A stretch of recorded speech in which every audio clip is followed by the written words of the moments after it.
Assalamualaikum warahmatullahi wabarakatuh. Perkenalkan kami dari kelompok 3 yang beranggotakan saya sendiri Intan Yulianti, kemudian ada rekan saya Dila Triasmin Fauziah, Rina Mubayanatul Haq, dan Hinda Aulia Fadilah. Dalam kesempatan kali ini, kami akan memaparkan materi mengenai pernafasan pada apes atau burung dan sistem pencernaan pada apes atau burung. Alat pernapasan pada burung atau apes. Yang pertama ada lubang hidung. Lubang hidung merupakan organ pertama yang menerima udara dari lingkungan. Udara yang dibutuhkan oleh burung merupakan udara yang mengandung oksigen. Kemudian, udara akan diteruskan ke trakea agar mudah didistribusikan ke seluruh tubuh burung. Kemudian, alat yang kedua yaitu trakea. Trakea merupakan saluran panjang yang berfungsi untuk menghantarkan udara dari hidung menuju bronkus. Pada bagian ujung trakea terdapat percabangan yang menghantarkan udara ke bagian selanjutnya yaitu bronkus. Kemudian yang ketiga ada paru-paru. Paru-paru pada hewan burung terdiri dari saluran masuk dan keluar. Pergerakan udara pada kedua saluran ini selalu satu arah. Dengan demikian, tidak ada waktunya burung untuk berhenti mengambil oksigen dari lingkungan, sehingga kebutuhan udaranya terpenuhi. Bagian paru-paru pada burung tidak memiliki alveoli karena tersusun oleh pembuluh udara. Yang selanjutnya yaitu ada kantung udara. Selain sebagian organ sistem pernapasan pada burung, kantung udara memiliki fungsi lain seperti mengatur berat badan burung ketika terbang dan membungkus organ dalam supaya tidak terasa dingin. Letak kantung udara pada hewan burung terletak hampir di seluruh tubuh burung, yaitu otot dada, tulang, dan organ tubuh burung.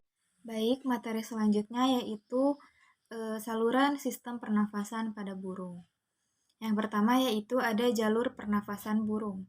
Pada burung, tempat berdifusinya udara itu terjadi di dalam paru-paru. Dan adapun jumlah paru-paru pada burung itu ada sepasang dan terletak di dalam rongga dada yang dilindungi oleh tulang rusuk. Yang kedua yaitu ada alat pernafasan burung. Selain paru-paru, burung biasanya memiliki beberapa pasang perluasan paru-paru yaitu yang disebut pundi-pundi hawa atau pundi-pundi udara. Nah, pundi-pundi udara ini menyebar sampai ke perut, leher, dan sayap. Umumnya pada burung mempunyai 5 pasang pundi-pundi udara atau kantong udara. Yang pertama ada kantong servikal. Kantong ini terletak pada pangkal leher. Yang kedua yaitu kantong interklavikula. Kantong ini terdapat di antara tulang selangka atau koraloid. Yang ketiga yaitu ada kantung toraksika anterior dan kantung toraksika posterior. Nah, kedua kantung ini terdapat pada rongga dada. Dan yang terakhir yaitu kantung udara abnormal yang terdapat di antara lipatan usus atau lipatan rongga perut. Kantung udara berhubungan dengan paru-paru. Berselaput tipis tetapi tidak terjadi difusi udara pernafasan. Adanya kantung udara mengakibatkan pernafasan pada burung menjadi efisien. Kantung udara memiliki beberapa fungsi sebagai berikut. Yang pertama, membantu pernafasan, terutama pada waktu terbang. Mengapa? Karena di dalam pundi-pundi udara atau kantung udara ini dapat menyimpan oksigen cadangan. Yang kedua, yaitu membantu mempertahankan suhu badan dengan mencegah hilangnya panas badan secara berlebihan. Dan yang keempat yaitu membantu memperkeras suara dengan memperbesar ruang siring. Dan yang terakhir yaitu mengatur berat jenis atau bisa meringankan tubuh pada saat burung terbang. Mekanisme pernapasan pada burung. Cara bernapas burung terbagi menjadi dua, yaitu pernapasan yang dilakukan pada waktu burung tidak terbang, dan kedua, pernapasan yang dilakukan saat burung sedang terbang.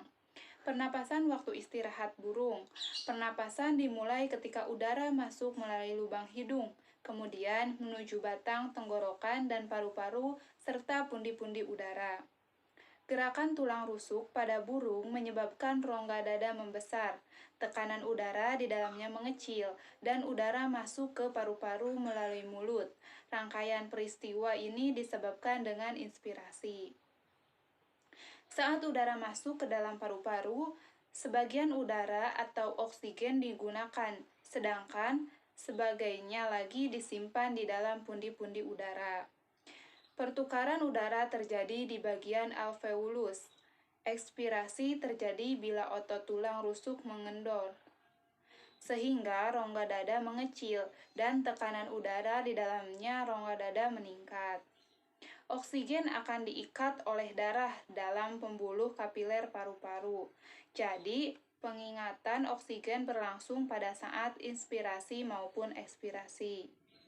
Selanjutnya, oksigen di dalam pundi-pundi udara dilakukan melalui paru-paru. Kemudian, pernapasan saat terbang. Ketika burung mengepakkan sayapnya, burung tidak menghirup udara melalui hidung. Hal ini karena tulang dada dan tulang rusuk merupakan pangkal pelekatan dari otot yang berfungsi untuk terbang. Inspirasi dan ekspirasi saat burung terbang tidak dilakukan dengan paru-paru. Saat terbang, inspirasi dan ekspirasi dilakukan pundi-pundi udara. Pada waktu terbang, sayap diangkat ke atas. Kantong udara antar korakoid terjepit, tetapi kantong udara di ketiak mengembang dan terjadilah inspirasi. Ketika sayap diturunkan, kantong udara di ketiak terjepit dan kantong udara antar korakoid mengembang. Selanjutnya terjadi aliran udara dari kantong udara di ketiak ke kantong udara antar korakoid yang melewati paru-paru. Selama terbang, burung menggunakan cadangan udara yang terdapat dalam pundi-pundi udara. Ketika melayang tanpa menggerakkan sayap atau waktu hinggap, burung mengisi kembali pundi-pundi udara. Sistem pencernaan pada burung dapat dibedakan menjadi 3 macam. Yang pertama yaitu ada sistem pencernaan secara mekanik. Sistem pencernaan secara mekanik ini terjadi pada burung di rongga mulut dengan bantuan lidah yang akan mendorong makanan menuju kerongkongan. Kemudian dari kerongkongan ke tembolok dan menuju ke empedal. Lalu yang kedua ada sistem pencernaan secara enzimatis.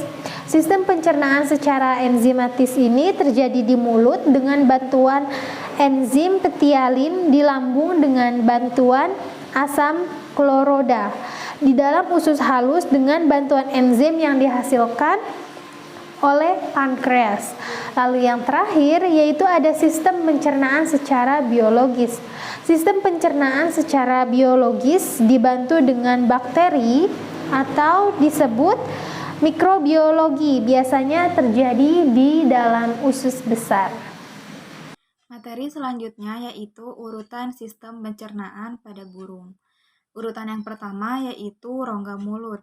Di dalam rongga mulut, pakan dicampur dengan air ludah dan enzim ludah atau sering disebut dengan saliva. Air ludah berfungsi sebagai bahan lubrik atau juga sebagai enzim dalam proses pencernaan secara enzimatis. Yang kedua yaitu ada tembolok atau krip. Tembolok ini terdapat di dalam tenggorokan bagian akhir. Tenggorokan merupakan saluran penghubung antara rongga mulut dengan lambung. Nah, di bagian ini, pakan tidak mengalami proses pencernaan apapun. Pakan hanya melewati saluran ini. Nah, tembolok juga berfungsi sebagai tempat menimbun makanan dan minuman. Urutan yang ketiga yaitu ada lambung atau proventriculus. Di dalam lambung akan mengalami proses pencernaan secara enzimatis dengan bantuan getah lambung.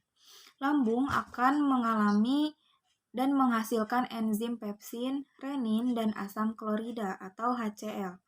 Fungsi utama lambung adalah untuk menyimpan makanan sekaligus mencerna makanan. Dan urutan yang keempat ada ampela atau gizzard. Di dalam ampela terjadi proses pelumatan pakan yang dibantu dengan grit. Grit umumnya berupa kerikil atau batu kecil atau pecahan kaca, bahkan bisa seperti rembukan kerang. Grit ini membantu gizzard dalam melumatkan pakan menjadi partikel-partikel kecil agar permukaan pakan lebih mudah dicerna dan lebih luas menerima penetrasi enzim-enzim pencernaan. Yang urutan kelima yaitu usus halus. Usus halus pada burung tersusun atas duodenum, jejunum, dan ilem. Di duodenum terjadinya proses penyerapan makanan. Proses pencernaan usus halus dibantu dengan enzim pankreas, cairan empedu, dan enzim usus. Empedu berfungsi untuk mengemulsikan lemak dan mengaktifkan lipase dan menghidrolisis lemak. Fungsi utama usus adalah melindungi dinding duodenum dari pengaruh suasana asam dari lambung. Di urutan ke-6 ada usus besar. Di dalam usus besar masih terdapat substansi pakan yang belum dicerna dan tidak terabsorpsi oleh usus halus seperti selulosa dan hemiselulosa. Sebagian besar, air akan diserap di dalam usus besar. Selanjutnya akan bermuara di rektum dan akan dibuang melalui kloaka. Sekian video pembelajaran dari kelompok 3, kurang lebihnya kami mohon maaf yang sebesar-besarnya. Wassalamualaikum warahmatullahi wabarakatuh.